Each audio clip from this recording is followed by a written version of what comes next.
من 14 ساڵە ئیشی دەلاچی دەکەم.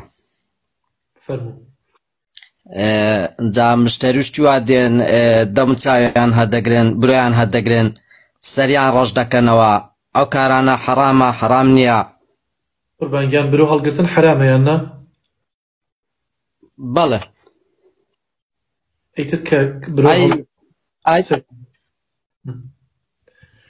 برۆ هەڵگرتن حرامە یان نا؟ بەڵێ حرامە.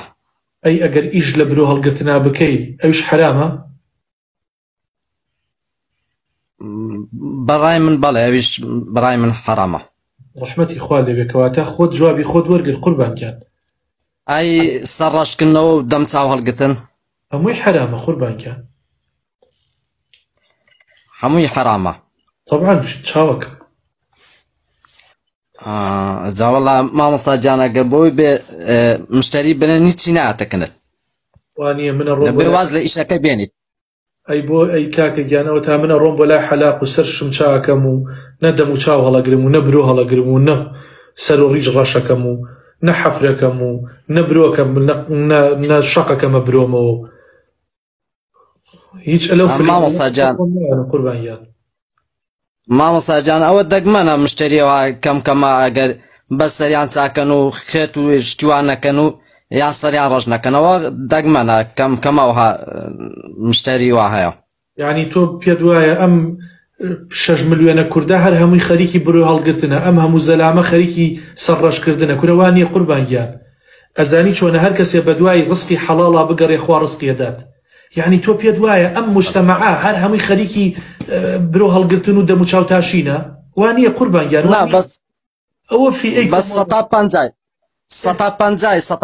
150 ئەو ئینە دەکەن سەرڕەشکردنەوە و دەم چاوەرگرتنە. تا قوربانگیان 150کەی تر خوای گەورە ڕزق دەداوتەوە بڕایەوە. ئەگەر بزانن تۆ لەبەر خوای پەروەردگار واز دە و کارا یعنی خەڵکێک خوای گەورە دڵیت بۆ نەرمەکات و دێ لە لای بێتە مشتری جەنابەت. زۆر چاکە. وەڵای مامۆستا جان منە ڕۆ پرسیارم هەبوو، زۆر لە مێژ مەراقم بوو. برۆکردنەکە بخۆن دەمزانێ حرامە، بەڵام دەم چاوەرگرتن و سەرڕەشکردنەوەکە نەمدەزانی. وەڵی قوربانگیانەوانە حرامە، خوای گەورە نانی حەلاڵتان باتی یا ڕەبی، تووشی کەسابەتی حەلاڵ بن. بەڕاستی خەڵک ئێستا لە حەلاڵ و حرام ناگەڕێتەوە، زۆربەی هەرە زۆری بە تایبەت دەلاکەکان ناگەڕێنەوە. ئەم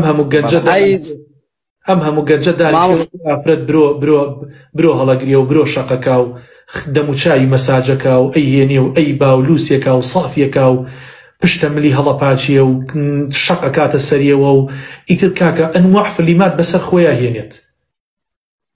بەڵێ بەڵێ مامۆستا جان. بەس مامۆستا جان من گوێم لە مامۆستای کە بووە دەرەن دەبێت پرچاکردنیش هەموو یەک قیاس بێدەنا حرامە. قوربانگیان ئەوە مودەڕەجێک هەیە ئاساییەوە مودەڕەجە ئینشاءڵڵا.